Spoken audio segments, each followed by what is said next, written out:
Okay, I'd like to call the January 20th redistricting meeting to order. Again, I want to thank you all for your patience. I appreciate you guys being here and your patience as we're getting started. Hopefully everybody got their meal. Real quick to get started, at our last meeting, I stated that the detailed information on the maps was going to be posted that day, immediately following that meeting. Some of that was delayed a little bit by trying to work through that. And I also read in some of the testimony, as I read it all last night, that there were some concerns about it. So what I've decided to do for today is I'm going to make today an informational session hearing on, and like our listening tours were, okay? So I'm going to keep it open and then give the public more time if they want to review the data and provide any additional input. But I still wanted to have the meeting today simply because there's a lot of folks put some time and effort into it. They came up here, they sacrificed time, they're committed to doing this, and so I'm committed to supporting and respecting that. But when I do open it, we do have 17 conferees. There are some that are in the Senate testifying now, and so we're working the details to make sure that we can deconflict them being in both places. So you'll see I'll move that around a little bit. But in an effort to make sure we get through it, I'd like us to just to do it like we did our listening tours. We'll listen to what they have to say. If you have a question for them, their contact information is on their testimony. Please contact them directly. And this, again, this is an effort to get everybody through. But I wanted to provide our conferees in here and online that opportunity. Richard has uploaded all the testimony on the committee page. Real quick, I do want to thank Federico Honduras Group for the lunch today. Hope you're enjoying that. We do have two new committee members today that will be with us for several days, Representative Stephen Owen and Representative Avery Anderson. Since we're doing informational hearings today, I do need a motion to amend the agenda for tomorrow to indicate the actual bill numbers that were provided today. Mr. Chairman. Okay. Well, right. Mr. Chairman, at this point, the four bills that have been or are going to be referenced in this matter, I'd make a motion that we amend our next agenda where we will actually conduct these hearings to include hearings on House Bill 2519, House Bill 2520, House Bill 2521, and House Bill 2522. And for the folks out there, the remainder of the committee, before the end of today's session, I'll find out which of the actual maps are attached to which of those actual bill numbers, even though those bills are up at this point, but would move that we amend our coming agenda to include hearings for those four bills.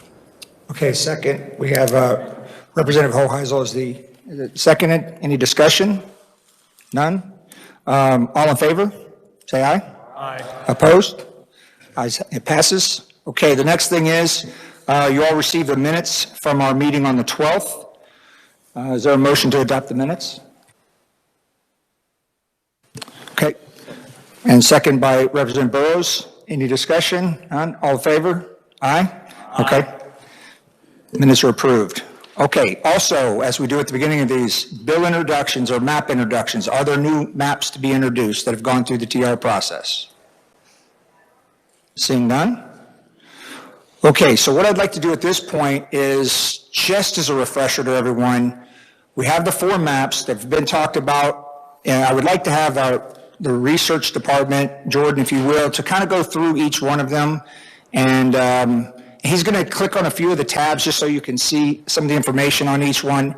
If there's something that you really want to see more, you'll be able to click on your own, but if you want him to do it, we can do that rather quickly. With that, Jordan.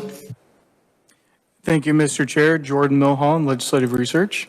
If you'll give me just a second, I will share my screen.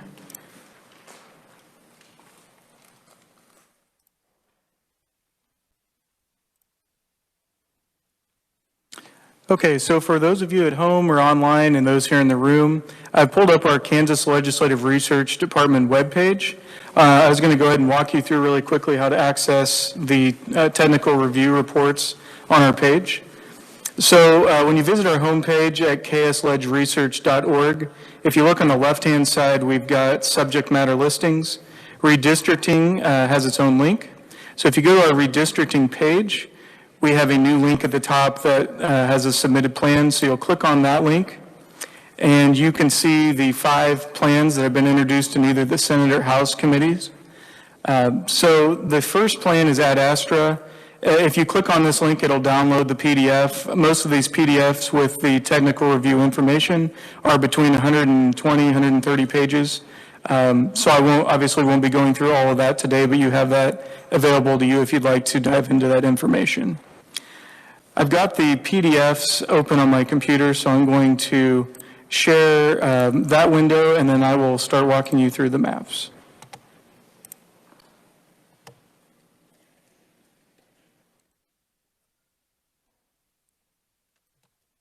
Okay, so the first map I have pulled up in alphabetical order is the Ad Astra map.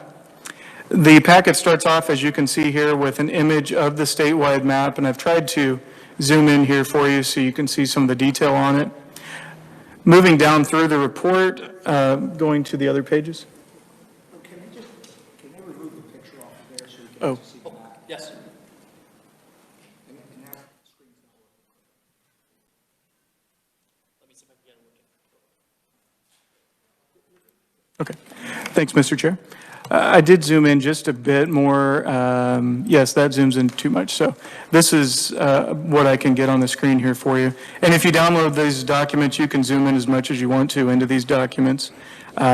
So the first page of these packets is always the statewide map. You can see all 4 districts on that page.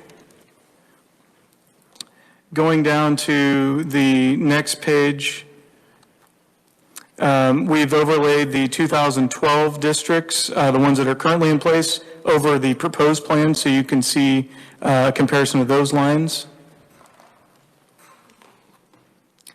And then following that, we have a listing of any of the counties that are split by any of the districts, and we've zoomed in to show you exactly where those counties are split at. So Ad Astra here is split in Pawnee County. It appears to be near the town of Larned there that you can see between the 1st and 4th. The next county that's split is Douglas County, between the 1st and 2nd near Lawrence. And Wyandotte County is the 3rd county split in this plan, between the 2nd and 3rd here. And then on the report side of it, we've got a population summary report as the first page of data. So you can see that this plan has a 0% deviation and a 0-person deviation, meaning that each of those 4 districts has the exact same population between them. And we've also listed some other information about different ranges, different statistics on this plan. And I'll go ahead and move to the Blue Stem plan next. So here is the statewide image of the Blue Stem plan. This plan shows this page again shows the 2012 districts overlaid. And then the first county split in the Blue Stem plan is Reno County. The second county split in Blue Stem is Lyon County, near Emporia, between the 2nd and 1st. The third county split in the Blue Stem plan is Brown County, near Sabetha, Kansas, between the 1st and 2nd. The 4th county split by the Blue Stem plan is Johnson County, and it looks like there's various cities here, but you can see those in more detail on the plan. I'll also mention too that some of the detailed statistics in the report, there's a listing of the different cities in Kansas, which districts they're in. And so you can see, for example, any cities that are split as well. You can dive into that information and see exactly what percentages and stuff are split. And next, I'll move on to the Buffalo plan. Here is the statewide image of the Buffalo plan, Buffalo 2 plan. This is the plan with the 2012 districts. The first county split by the Buffalo 2 plan is Johnson County, between the 2nd and 3rd. Lyon County is split between the 2nd and 1st, near Emporia. Geary County is split between the 2nd and 1st. And Reno County is split between the 1st and 4th. Finally, we had the Sunflower plan. Briefly, here is the statewide image of that plan. The 2012 district overlay on that plan. The first county split by Sunflower is Barton County between the 2nd and 1st. Riley County is also split between the 2nd and 1st. Douglas County is split between the 2nd and 1st. And Labette County is split between the 2nd and 1st. And again, you can access these reports on the KLRD webpage, as I've shown earlier. You can also access these reports on the committee page for the House Redistricting Committee. All right, Jordan, thank you. Very quickly, I know Representative Burrows has a few process questions that he's grouped together. So if you will, for research and revisers, if you could help him out with the answers to these. Thank you, Mr. Chairman. And regarding efficiencies from us and the process moving forward, I've been approached with a number of questions in reference to how the congressional process works. Should we kick out a bill and goes to each individual chamber and gets vetoed or gets supported? What is the next process after that? Because I do know that there is a difference between the state and Senate maps versus the congressional maps. So for those listening and those that have interest, I would ask for some kind of guidance and an update if we could, Mr. Chairman.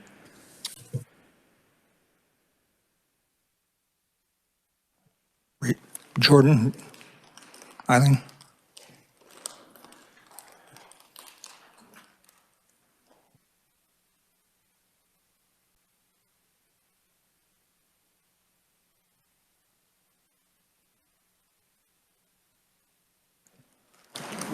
Okay, we're going to pause for just a minute.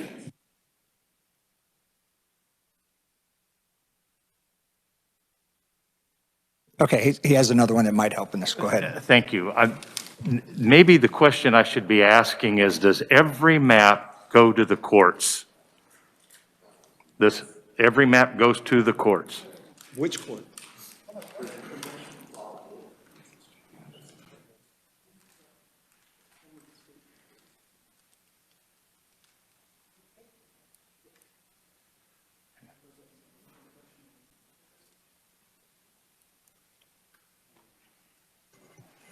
Mr. Chair, I apologize. This is my first session, and I'm second chair on this committee.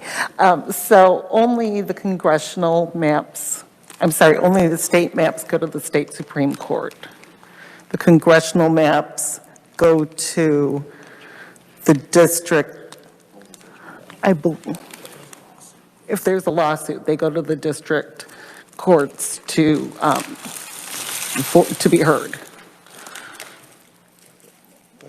So, and I think that's some of the point of clarification. There seems to be some question as to the process in regards to the statewide maps and the congressional maps. And I really believe it's important that we as committee members understand the significance and importance of how this operation works with the congressional maps, being we are working the congressional maps now.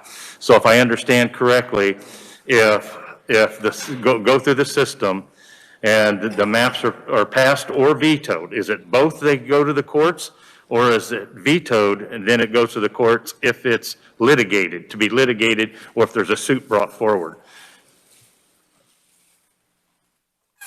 If you're not ready.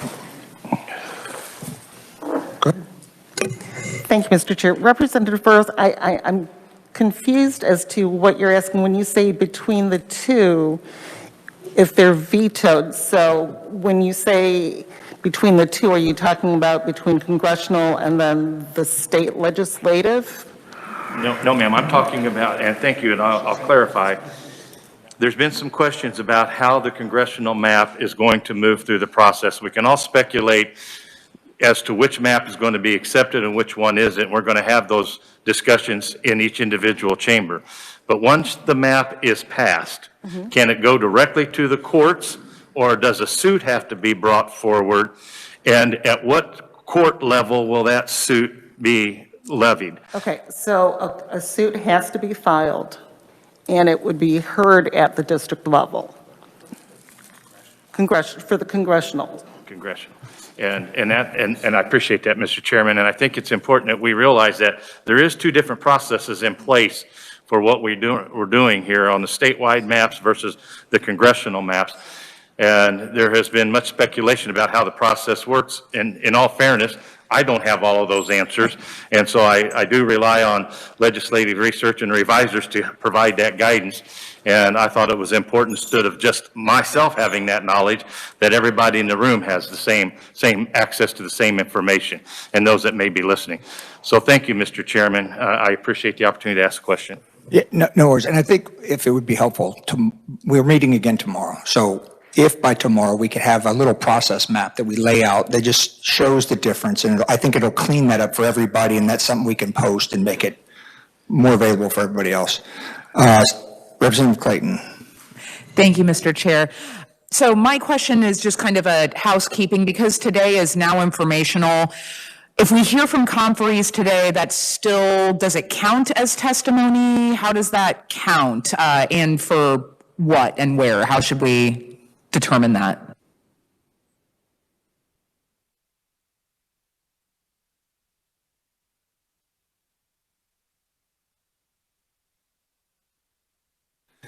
Yeah, I'm just making sure I got it right. Yeah. So it is going to be considered testimony today. That's why it's an open hearing that we're going to do, and then we'll do that again as well tomorrow. And we're going to cover a lot of those details here in a minute, but that is the point, that we'll have more testimony tomorrow. And again, the reason I appreciate the question, because I wanted to do that just because I didn't want there to be any confusion about the amount of data when it was available. In this way, it gives people more time. And I was going to cover it at the end, and I'll cover it now as well. You know, we say that you need testimonies provided 24 hours in advance. Here's what I'm going to tell you. Go ahead and provide it. I don't care if it's an hour and a half before. I'll try to get it to everybody, even if it comes in right away. Can't guarantee if it's less than an hour and a half before I can get it to everybody, but we will make every effort to get all the information to everybody, right? Okay. I appreciate that question too. Okay. Just trying to make sure I'm on track. Okay, so what I'm going to do is we're going to go ahead and start hearing, because I want to make sure we get through the conferees. So when I ask you to come up, or if you're online, if you'll just, state your name, your organization, and then when you provide your input, if there's a certain map that you are supporting, opposing, neutral, just state the maps, the map or maps, whichever one that is for you, because I noticed in a lot of the testimony there's two different maps that everybody's supporting. So I think this will make that better. And again, like I said, in the interest of time, let's focus on what they have to say. We are allotting, just like we did before, 3 minutes to each conferee. The Vice Chair, Representative Ralph, will hold up a sign indicating the amount of time left. He'll start with a minute and work it down to stop. Just ask that you support that, and then we can continue on and try to get everybody involved in this process. If, as you've reviewed the data, like I said, and you have an addendum to what you've already submitted, or there's some more stuff you want to do, please send it in. You can send it in right into our office, or you can send it to the redistricting email address. Okay? Finally, the last thing is, some people have asked, the Senate is hearing at the same time we're hearing. There are 2 conferees so far that I know of that are in both places. We've deconflicted those, and we're going to try to make sure we get to hear them in both locations, and I'll work that into the schedule as we go along. So I'll be doing that. Now that I think hopefully I've cleared things up. Maybe I haven't made it more that way, but if I do, we can get that at the end. I do intend to resume here tomorrow, but let's go ahead and do this. Let's call the first conferee, and I'm going to start with Representative Poskin, because I know you have other events and things you have to go to, so I'd like you to come on up.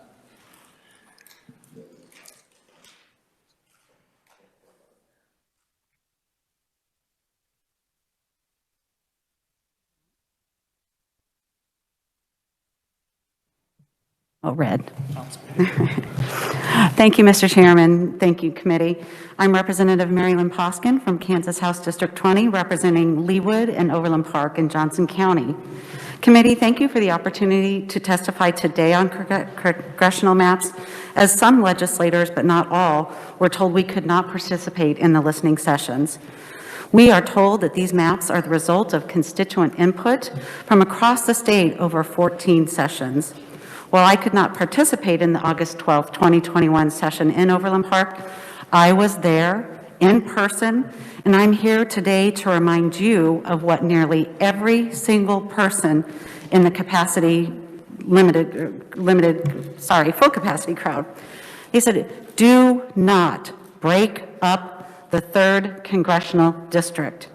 Keep the core of Johnson and Wyandotte counties together. Clearly, these maps fail to do so. I stand before you today, not a single voice, but 8,249 voices from House District 20 alone that voted for me to be their voice in Topeka. 8,249 voices in House District 20 want me to reiterate their desire to keep the core of CD3 together. 8,249 voices for you to weigh against the one voice that said to her big dollar donors, I guarantee you we can draw 4 Republican congressional maps. I challenge you and the committee to do better. Thank you very much. Thank you very much. Next will be Sherry Grogan.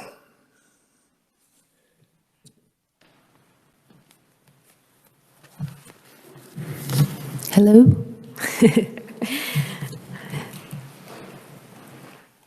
Welcome. Chairman and committee members, thank you for the opportunity to speak today. My name is Sherry Grogan, and I'm a member of the League of Women Voters. I am a proponent for the Blue Stem and Buffalo 2 map and opponents for the others. The Sunflower map ignores public input by putting Wyandotte and Johnson County in separate districts. It also splits Lawrence. And I had a hard time verifying the deviation, but I think that's been corrected now on the map with the insets for Douglas and Labette. But my recommendation is to set this map aside, the Sunflower map. The Ad Astra map splits Wyandotte County, but keeps Johnson County whole. The concerns include the delusion of the minority vote. This map shows, it's a heat map of the African American population. And this is the proposed line, the new district line. And you can see that African American vote is on the north side of the boundary. This map also splits the Hispanic community of interest. This map shows the Hispanic voting age population. And specifically, Armourdale is on the north end of the line, and Argentine south of the boundary. Dividing Kansas City, Kansas has the potential to increase social unrest. The unified government serves the majority of Wyandotte County, and that is the reason why we should keep Wyandotte County whole. Edwardsville, right alongside the Legends there, has been split into 2 districts, and that is an economic development area. The transportation network of the Kansas City metropolitan area would be split by this map as well. We have 435, I-70, 635, and 7 highway that would be split across multiple districts. They're right there by the Kansas City, Missouri border. It's a crucial route out of Kansas into Missouri. Anderson County has very little in common with Johnson and Wyandotte County, especially from a culture perspective. It is a predominantly white and rural community. Leavenworth moved, Lawrence was moved to the 1st district, and it also doesn't make sense to be with rural counties. The Native American lands have been separated in this map as well. Thank you for your allowing me to testify. I believe I'm out of time. Ma'am, thank you very much. And again, everybody has your testimony, and it's in the file, so. Mr. Chair? Yes, sir. Just inquiry. Are those maps attached to her testimony? They are attached? Okay, thank you very much. I just wanted to look at the maps. Yes, sir. They are. Okay, next up will be Marth Pint. Are you online?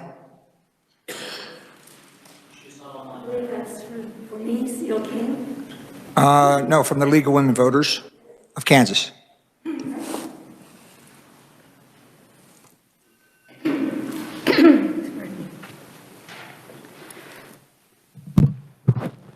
Excuse me, I'm Seal King. I'm Advocacy Chair for the League of Women Voters of Kansas, Welcome. and I was going to talk about Okay. the blue stem map. How, since I'm speaking for a large group and for a map that we designed, how long do I have? 3 minutes, ma'am. Oh, wow. Okay, well, you can see the testimony is extensive because we are a large group. We represent places across county, across the state, and we have a number of participating people that helped us draw these maps in the different areas. We're looking for equal population. Sorry. We're looking for equal population, continuous.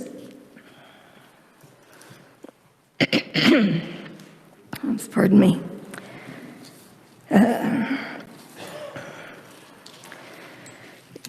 Because the league is Ma'am, would you like to just take a minute? We'll have somebody else come up so you can get some, I think somebody went to get you some water, and then we'll have you come right back. Okay, yes, ma'am.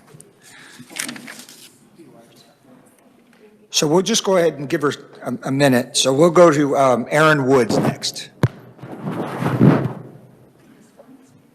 And I think Aaron is online, is that correct? Yes, can you hear me? Yes, we can. Okay. Good afternoon, and thank you for providing the opportunity to share feedback on the congressional maps that were introduced this week. I'm just going to turn my video on real quick too.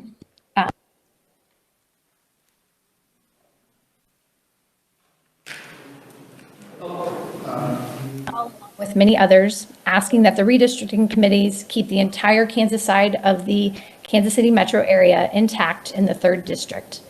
At that time, I explained the many activities in my own personal life that demonstrate that Wyandotte and Johnson counties are part of one community of interest. From sporting KC games to kids participating in athletic activities in both counties, to purchasing, building, and remodeling supplies across the entire Kansas metro area, to volunteering at vaccine clinics in both counties, and even things as simple as shopping, dining out, and my drive to the airport are all encompassed in Wyandotte and Johnson counties. Some of the maps presented on Tuesday, United, Buffalo 2, and Blue Stem, do a good job of reflecting what citizens in attendance at those meetings asked for.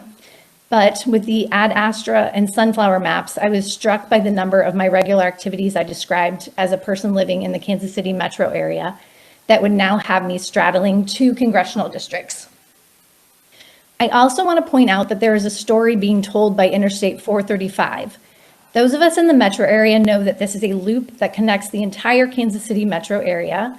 This landmark demonstrates powerfully that those of us in the metro area on the Kansas side are one community of interest. We share roads, hospitals, jobs, entertainment venues, and more. Additionally, I believe it would be inefficient and nonsensical to have 2 different congressional representatives representing the metro area. Not to mention, I don't believe the citizens of Wyandotte County will have adequate representation if they are combined with citizens way down near the Oklahoma border or even further out west on the Colorado border. They do not share the same culture or concerns. I ask again that you keep all of Wyandotte County together with the majority of Johnson County in the 3rd district, as our urban core shares many of the same issues and concerns. Thank you for your time. Okay, thank you very much. Appreciate your comments. Next will be Judy Ansell. Online as well.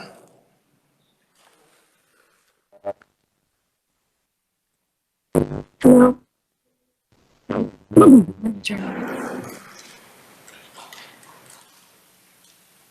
Can you see me and hear me?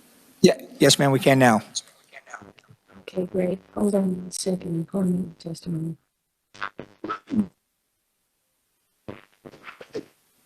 I'm representing the Cross Border Network, which is a local nonprofit organization dealing with human rights. We support the Voter Rights Network and the Kansas League maps, as well as I think it's the Blue Stem map, Representative Burrows. All of those keep Johnson and Wyandotte counties together substantially. And all of those, I think, reflect the needs of our metro area. It appears to me that all the other maps would significantly not only harm our voice in the federal government, but our rights as well. As I said, I'm president of a nonprofit. We do international human rights organizing and send delegations to countries in Latin America in order to try to improve human rights and to investigate the roots of migration. Almost all of our members live in Johnson and Wyandotte County. We have a few members in Missouri. And so keeping the two Kansas counties together is very important to us for our work, because most of our work, a lot of our work at least, has to deal with federal issues, both foreign policy and immigration policy. We are a community of interest between Johnson County and Wyandotte County. And to divide us in more congressional districts than we already are, as I said, we have members in Missouri as well, will muffle our voice. It'll handicap our free speech in our right to lobby our government. It will make it much more difficult and dilute our voice. Over the years, we've been able to build long-term strong relationships with our members of Congress, whether they be Democrat or Republican. And this has provided security for us, as well as allowing us to provide in-depth information to our representative. In fact, at one point, we had a member of our organization doing human rights work down in Mexico, right across the border, who was arrested. It was urgent for us to be able to contact our congressperson and get help, and get the congressperson to contact the State Department for help. Having our voice diluted among several members of Congress would make that more difficult and less likely to protect the safety of our members. So to us, having one congressperson familiar with us and our issues makes all the difference. We currently work with our congressperson in the 3rd District, as well as Emmanuel Cleaver over in Missouri. It would be an undue burden on us to have to relate to another, the 3rd member of Congress, who particularly, if you adopt the maps that either put Wyandotte County in a different congressional district or split Wyandotte County into another district whose interests are more rural than our urban ones, I think it would significantly dilute our voice.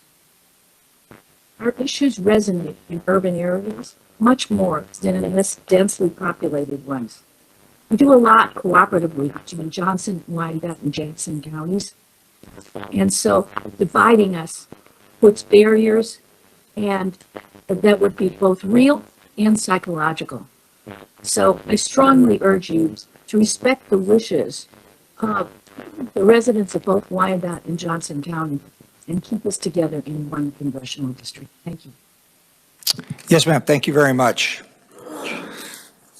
Next up will be Michael Williams on WebEx as well.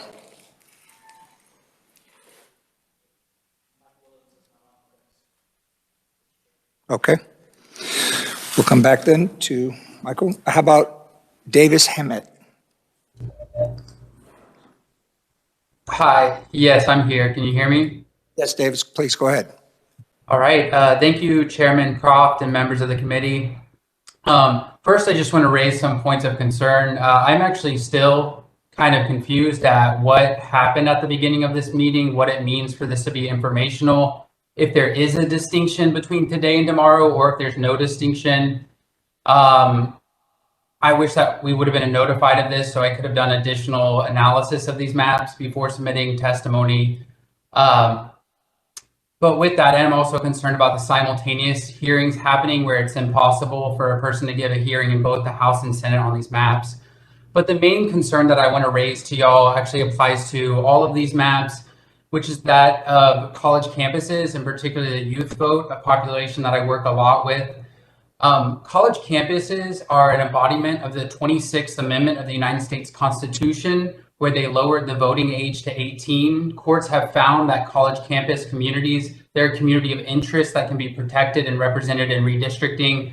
So I'd like y'all to take special attention both with the congressional maps, but also as you get into the state legislative maps, to not divide college communities. And this is not just the campus, but the community surrounding it where the student population would be. I do want to raise a specific concern about the Ad Astra map, which appears to be a pretty blatant partisan gerrymander.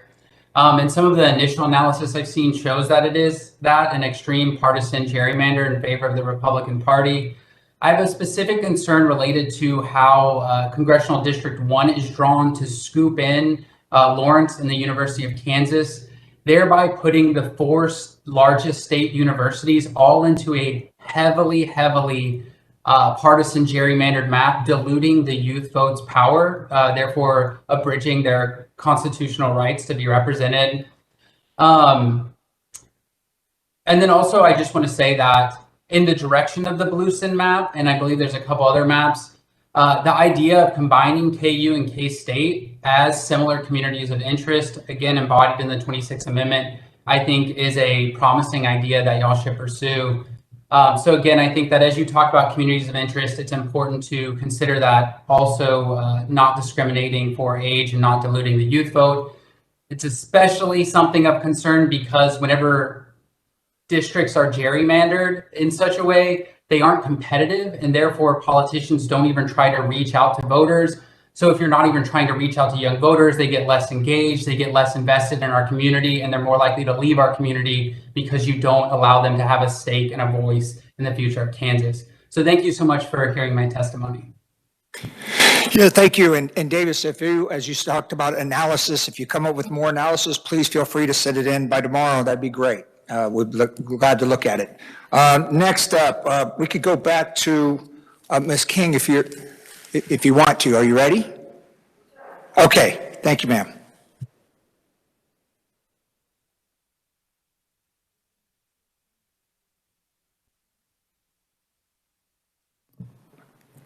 Seal King. I'm with the League of Women Voters of Kansas. I'm the advocacy chair currently. It was the League of Women Voters and our associates that came up with the Bluestem map.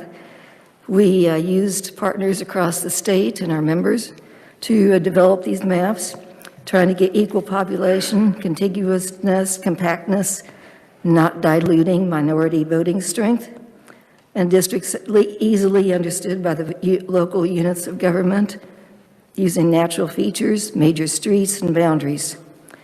Because the League is nonpartisan, we did not consider partisan demographics, competitiveness, or even the incumbents' home addresses. For the overall plan, we worked to make the 3 metropolitan area-dominated districts, 2, 3, and 4, as compact as possible, and recognize the differences between the growth areas of the state and those areas that are losing population. Only 4 counties are split, and no precincts are split in the Bluestem map. The overall population deviation was low at 0.04 for a total deviation of 309 people. However, we did look at making this more with less deviation, and that could be achieved with splitting only 2 counties, one by Emporia and one by Hutchinson, and it would be 0.00 with only 13 people difference in 1 and 3 and 2 people in districts 2 and 4. We chose not to do that because of the timely preparation that counties require to get ready for the 2020 election, and the guidelines that this committee adopted on January 12th, which said we shouldn't split precincts. So the 4th district includes the Wichita-Winfield and is recognized by the Federal Office of Management and Budget as having employment interchange, except for Reno County, which we included to get Hutchinson, which is heavily impacted. For the 3rd district, Johnson and Wyandotte are kept together, except for southern and western parts of Johnson County. It's the largest concentration. We have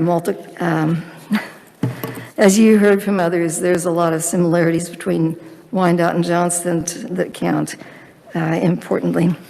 The second district adds 16 counties, and they are regarding federal issues likely to be addressed by Congress. This state has the state's two largest research universities, the only municipal university and one of 3 regional state universities, the state's 2 largest military installations, Fort Leavenworth and Fort Riley, the Kickapoo, Potawatomi, Iowa, and Sac and Fox Nations reservations, and the Haskell Nation Indian University all in one. It includes the major U.S. Corps of Engineer flood control reservations and recreational areas. And the first district is primarily rural, lower population density of Kansas, most of which has been in the first for a long time. And it's dominated by the agricultural industry, so important to the Kansas economy. The broad areas of interest to residents in this district includes federal. Ms. King, your time's. It's time. Okay, thank you. I know, ma'am, I know you're trying to get it all in. What I want to tell the committee is they have an extensive document, and it's in your packet. It's got 10 pages of testimony, really goes into some great detail. And I appreciate you trying to summarize it all in here, but it's actually better if you do read all this. It's really good stuff. So thank you very much for your time, and thanks for being flexible. Yes, ma'am. All right, next up will be Michael Papa.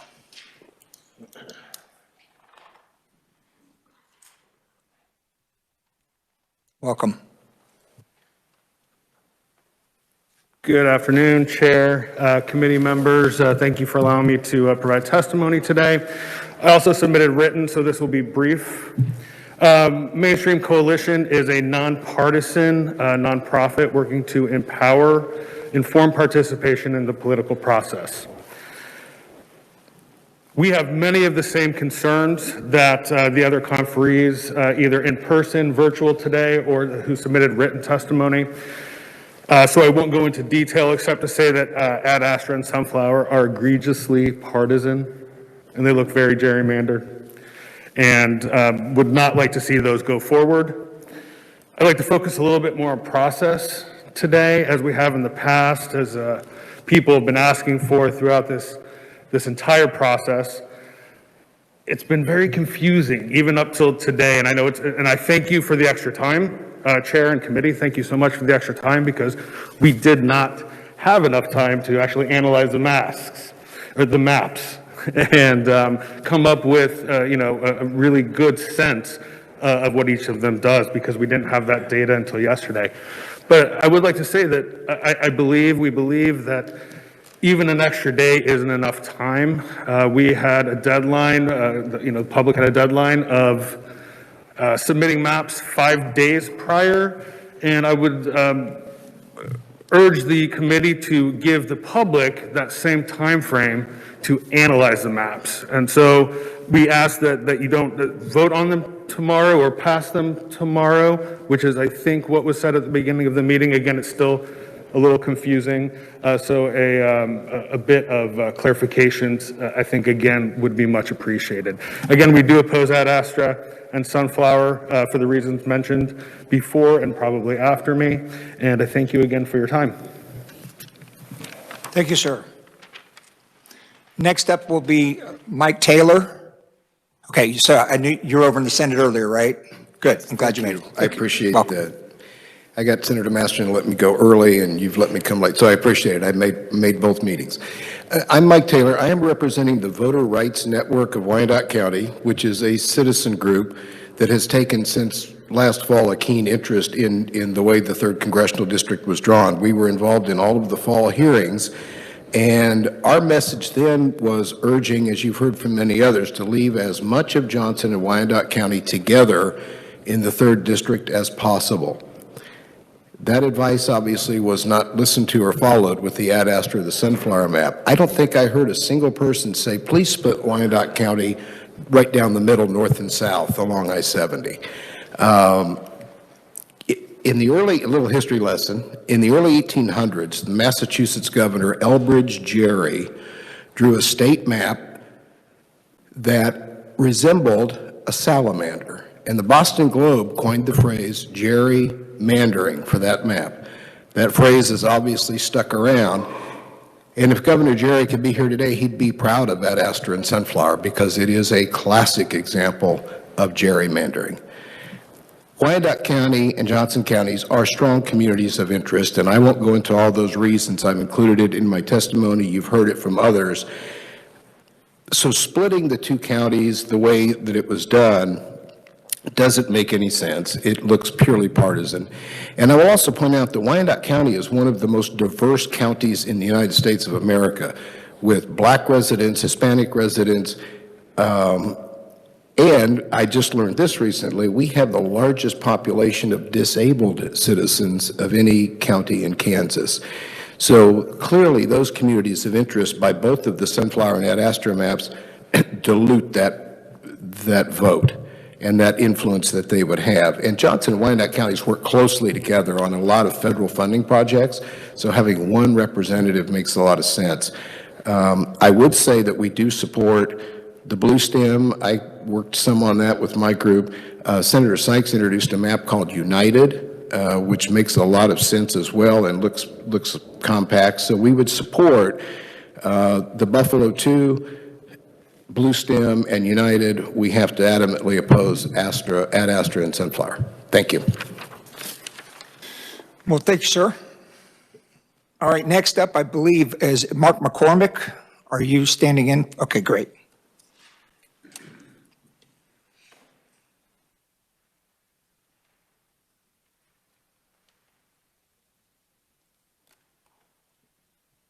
Welcome. Committee chairs and members of the House Redistricting Committee, thank you for the opportunity to present in front of you today. My name is Mark McCormick. I'm the Director of Strategic Communications for the ACLU of Kansas. We are a nonpartisan, nonprofit organization that works to preserve and strengthen the civil rights and civil liberties of all Kansans. During last summer's town halls, we saw a phenomenal outpouring of civic engagement. Kansans from across the state tuned in, showed up, and provided comment on redistricting. Two themes came across loud and clear. First, calls for committee leadership to commit to a fair and accessible redistricting process, and two, calls to keep Johnson and Wyandotte counties together. Of the more than 500 pieces of testimony, more than half of those emphasized that second point. Unfortunately, this week's proceedings ignored both.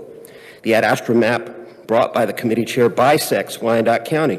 It breaks up the urban core, potentially disenfranchising a concentrated community of people of color, and disregards entirely the calls from hundreds of Kansas voters to keep their community intact.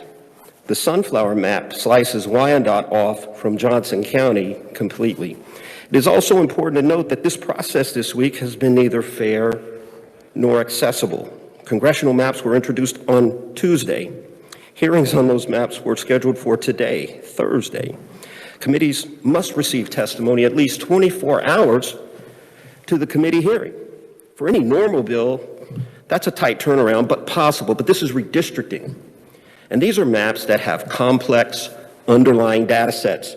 Those data sets were not made available to the public for review before the testimony deadline. Without the data sets, it's impossible to evaluate whether these maps are legal or constitutional. It's like holding a hearing on a bill with provisions that aren't included and expecting people to vote on it sight unseen.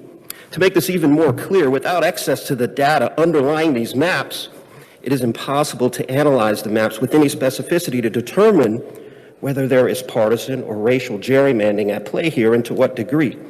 The speed at which this committee moved from introduction to hearing is troubling. The lack of publicly available data to allow for legitimate analysis of the maps is troubling. The disregard for the will of the people who were very clear that they wanted to keep the 3rd District together is troubling. We ask the committee leadership to rethink the course of their actions, slow down the process, allow for a reasonable amount of time for public comment, provide all information on maps publicly, and listen to the people with regard to District 3. We have a long process ahead of us before we get these new maps. We have time to do it right. Thank you. Thank you.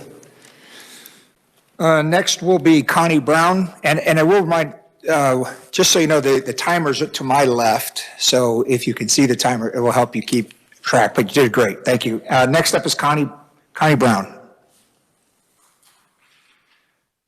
Connie Brown. Collins, can you hear me? Yes, we can hear you. Okay. I'll turn on my video as well. Yes, I'm longtime Wyandotte County resident in the Bethel Wellborn community of Kansas City, Kansas. I also serve as the founder and organizer of Voter Rights Network of Wyandotte County. We advocate for voter rights, most recently hosting redistricting meetings with mapping assistance provided by the League of Women Voters of Johnson County. I come before you today to urge the Redistricting Committee to utilize our map development work and adopt the proposed maps for Congressional District 3. They include keeping Wyandotte County whole in the 3rd Congressional District and connected to the core of Johnson County, including its 2 largest municipalities, Overland Park and Olathe. We developed these maps in conjunction with the League of Women Voters of Kansas and fully support the CD3 map along with the statewide Blue Stem Congress map submitted by the League. We also support Representative Burrow's Buffalo 2 map, which is similar to the Blue Stem Congress map, as well as the United map submitted by Senator Sykes. We in Wyandotte County are an urban and industrial hub in the multi-county Greater Kansas City metro area. Our community of interest includes Johnson County, which we share many services and resources with, such as our communities. We do share neighborhood ideals, a desire for clean, well-maintained neighborhoods with access to services, leisure activities for family and children. I walk at KCK Community College, Luce Park, and KC and have taken yoga in Overland Park. In education, we share educational opportunities with Johnson. In the metro area, I have personally attended KCK Community College, Johnson County Community College, and Penn Valley Community College in Jackson County, all in the same time frame. In healthcare, we share healthcare services. Johnson County healthcare providers and residents utilize our Wyandotte County COVID-19 vaccination and testing sites on State Avenue. We share other healthcare resources also, such as KU Med Center. We share transportation systems. I-35 extends to I-29, goes to the airport, and also going south, it feeds right into Metcalf Avenue, which is a major artery in Johnson County. We share employment and go back and forth across state lines.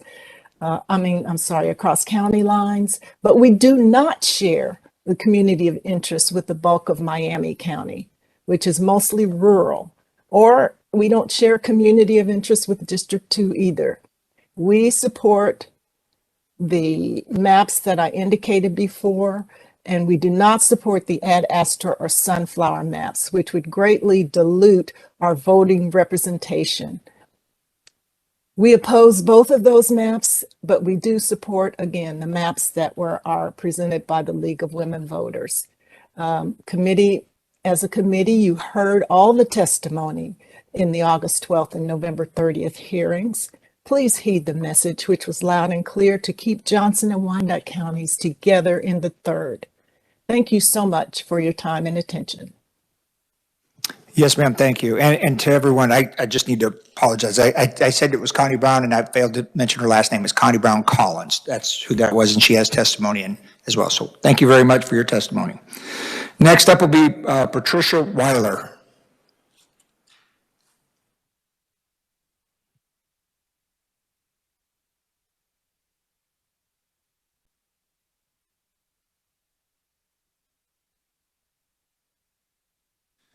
We can come back. Next will be Carol Fields.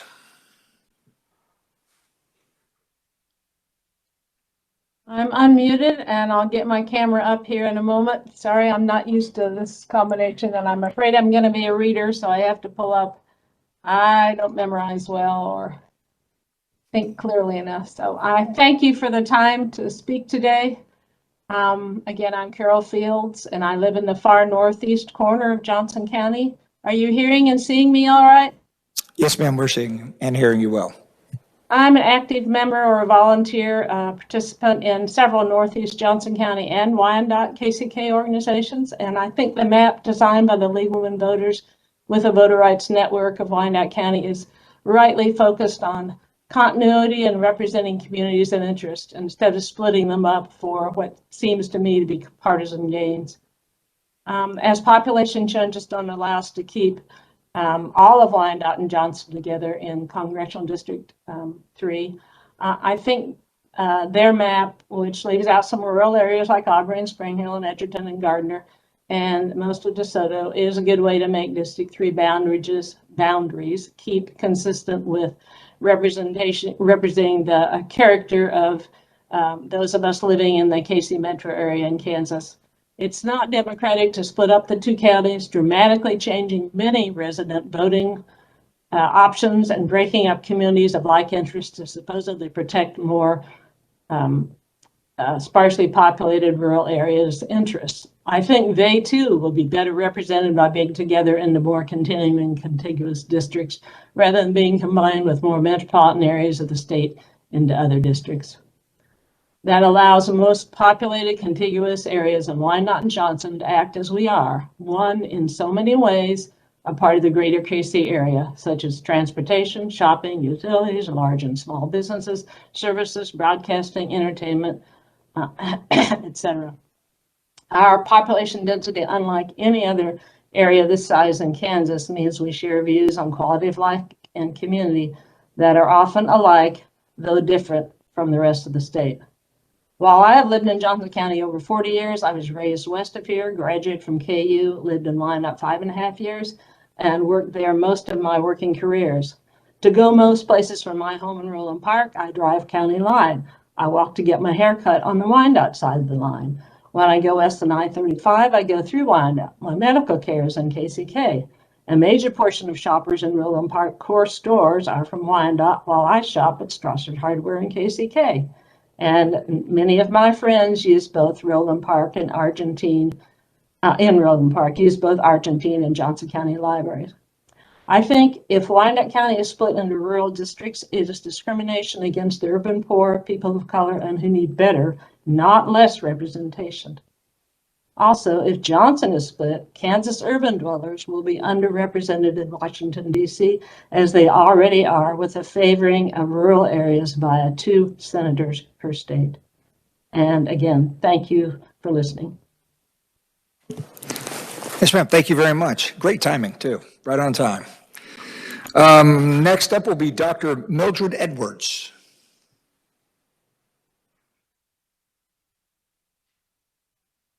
Welcome.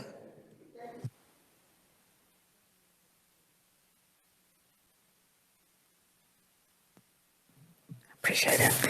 Thank you, members of the committee and Mr. Chairman. I am here on behalf of Mayor Tyrone Garner, the mayor of Wyandotte County, the unified government of Wyandotte County in Kansas City, Kansas, who is attending the National Conference of Mayors at this time. You received our written testimony, which supports many of the comments that have already been stated. I'd like to add, however, a few other things that we didn't include. Wyandotte County is the only county in the state that has a city-county consolidated government entity. We're unique. This is one of the many reasons why Wyandotte County should not be split between 2 different congressional districts. Wyandotte County has been represented by both Democrats and Republicans in the U.S. Congress. Jan Myers, Vince Snowbarger, and Kevin Yoder from the Republican Party, and Dennis Moore, now Sharice Davids from the Democrat Party. We've always found that whether we are represented by a Democrat or a Republican, when we are consolidated as a metropolitan area with Johnson County in the 3rd district, that member of Congress has been most attentive to the needs of Wyandotte County. due to a number of factors. We're the third largest county in the state. We have high rates of poverty. We have challenging healthcare outcomes. Wyandotte County frequently has a lot of interaction with the federal government and needs a member of Congress that has the ability to be attentive to our distinct needs. There's a synergy in the Kansas City metropolitan area that necessitates that Johnson and Wyandotte counties remain in the same congressional district. For instance, there's an association of mayors that works together on a number of issues. There are entities like the Kansas City Transportation Authority that works with communities on Wyandotte and Johnson counties to address our shared transportation issues. Thousands of people live and work in both Johnson and Wyandotte counties. Wyandotte County is home to two major medical centers that serve both Johnson and Wyandotte counties and have numerous issues with the federal government, KU Medical Center and Providence Hospital. We ask that we are speaking in support of the maps that most retain Johnson County and Wyandotte County as one entity in the 3rd District, and we thank you for our time. Thank you very much. Next will be Thomas Whit.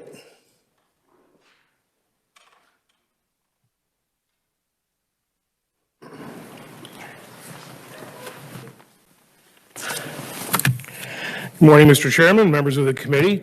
Tom Whit, Executive Director of Equality Kansas. We represent the LGBT community here in the legislature.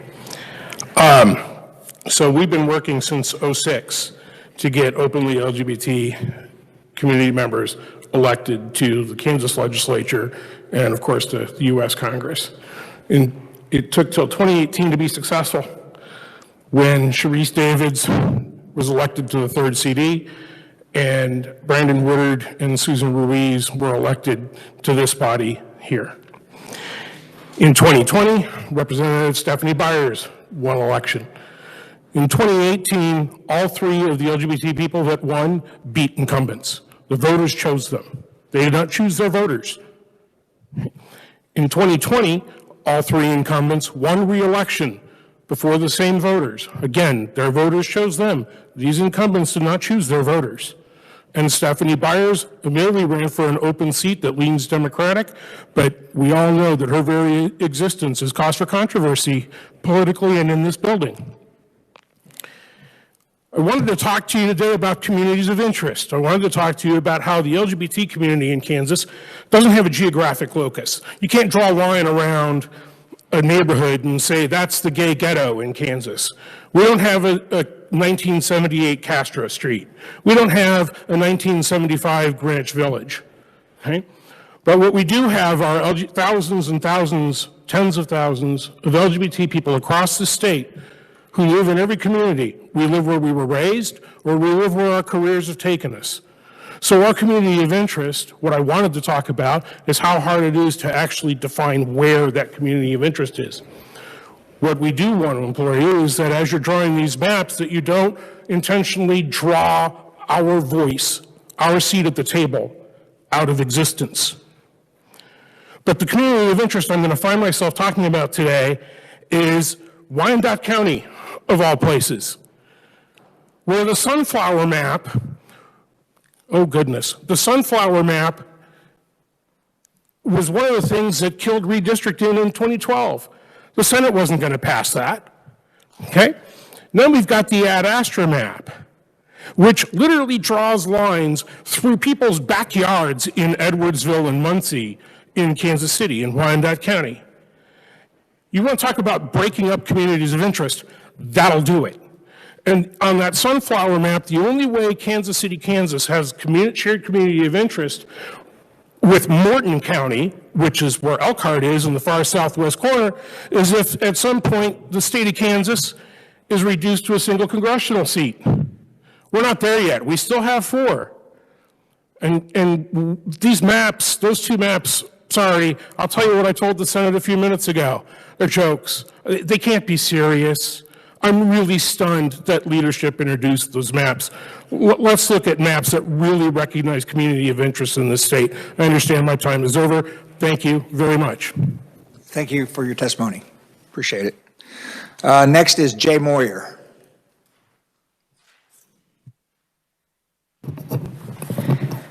Mr. Chairman and members of the committee, thank you so much for giving me time to testify today.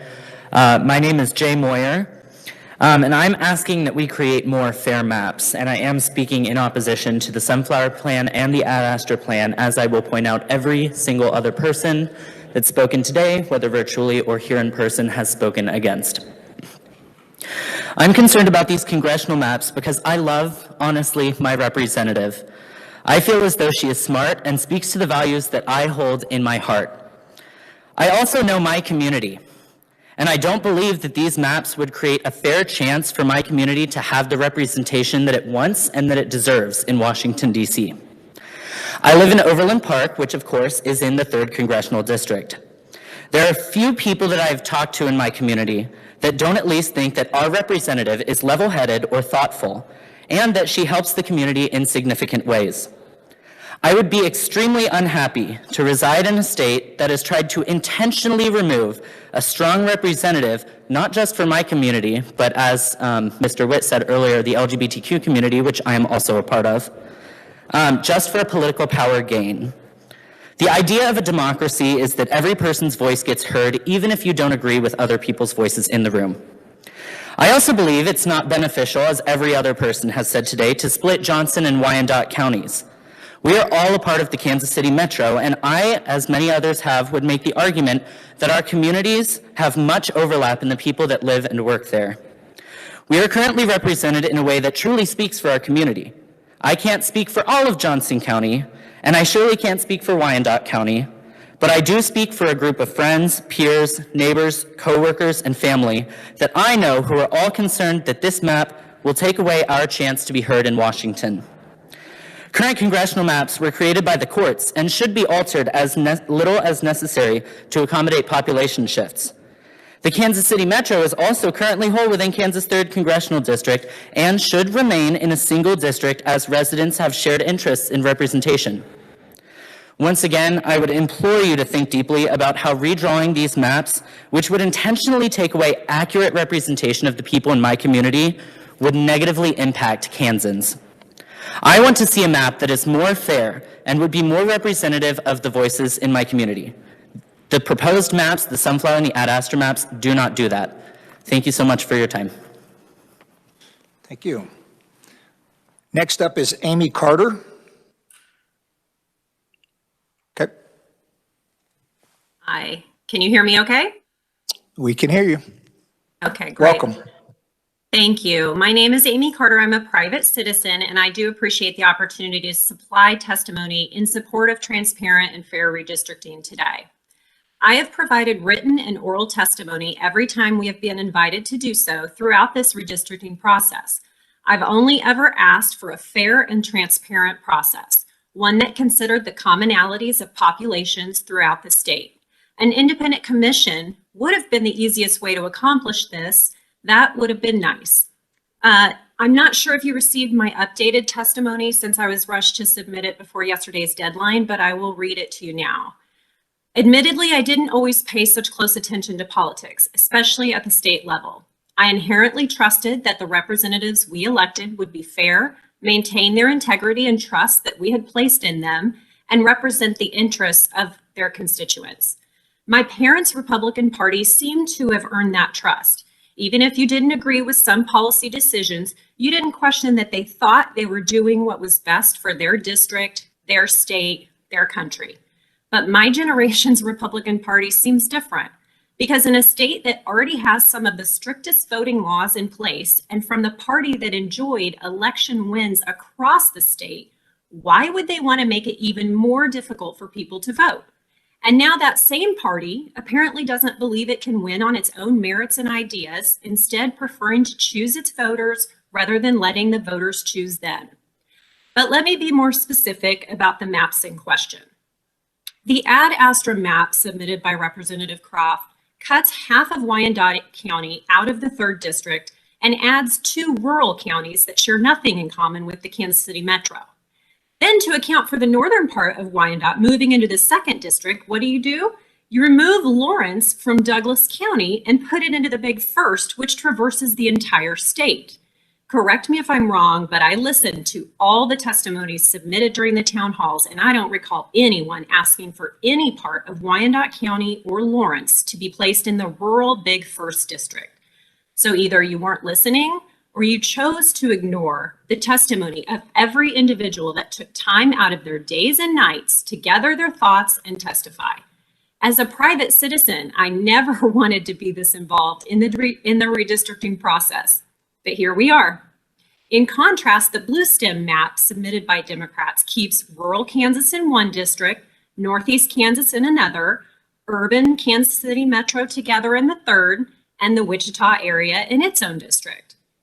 This is the map that actually places areas with common interests culturally, historically, and economically together. We live in a representative democracy. We elect you to represent our interests, and some of you want to take that representation away and just throw urban areas with votes you'd like to dilute into rural districts, all in the name of removing a U.S. representative who actually listens to and responds to her constituents. So I ask this body, what are you afraid of? Can you not win on your own merits and ideas rather than using gerrymandering to choose your voters? Please channel my parents' GOP and do the right thing for everyone in Kansas. Thank you for your time.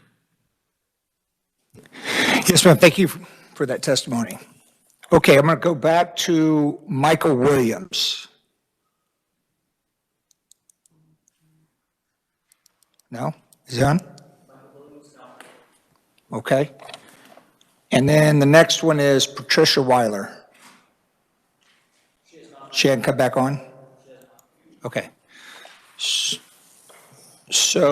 all right, so that concludes all the conferees for today that were on the list that I had. One of the other things I wanted to comment, in your folders that we've emailed, it's this thick, it's 102 different pieces of testimony for you to go through and read, but it's all there for you as well. Okay. Yes, sir.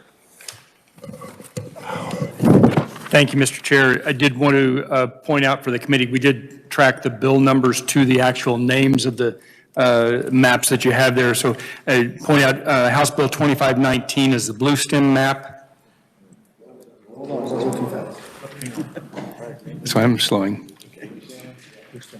Blue stem map 2519. The sunflower map is House Bill 2520. Buffalo 2 is House Bill 2521. And the ad astra is House Bill 2522. Thank you, Mr. Chair. Thank you, Mr. Vice. Okay. What was, okay. Just as a reminder, again, this is not the end of the process. And every time we're going to ask for more maps. So if there's somebody that has other maps to be considered and go through that process, we will continue to accept maps all the way until the last day that I'm allowed to by not being the exempt committee. So also, again, just as a reminder for this morning, we took testimony till 9 a.m. this morning. We didn't cut it off. We'll do the same thing tomorrow. Only thing I can promise, though, is after 7:30, I can't guarantee I'll get in so everybody can have time to read it. So if you have thoughts, if you have some amendments to testimony, if you testified today and you have some changes to that, obviously want to be a little bit more focused on the changes, but really, I appreciate you all coming today and providing your input as we go through this process. If you, as I say before, if it's 2 a.m. and you think of something to say, you can always email it to redistricting@klrd.ks.gov, and that gets to the rest of us in the committee. Okay. We owe tomorrow researcher advisors going through a process, a little bit of a process map to lay out, and we'll cover that tomorrow. Fair enough? And I think that might clear everything up. And then we will resume in here at 9 a.m. tomorrow. And as I mentioned, the other part. And at this point, we stand recess. One team, one Kansas.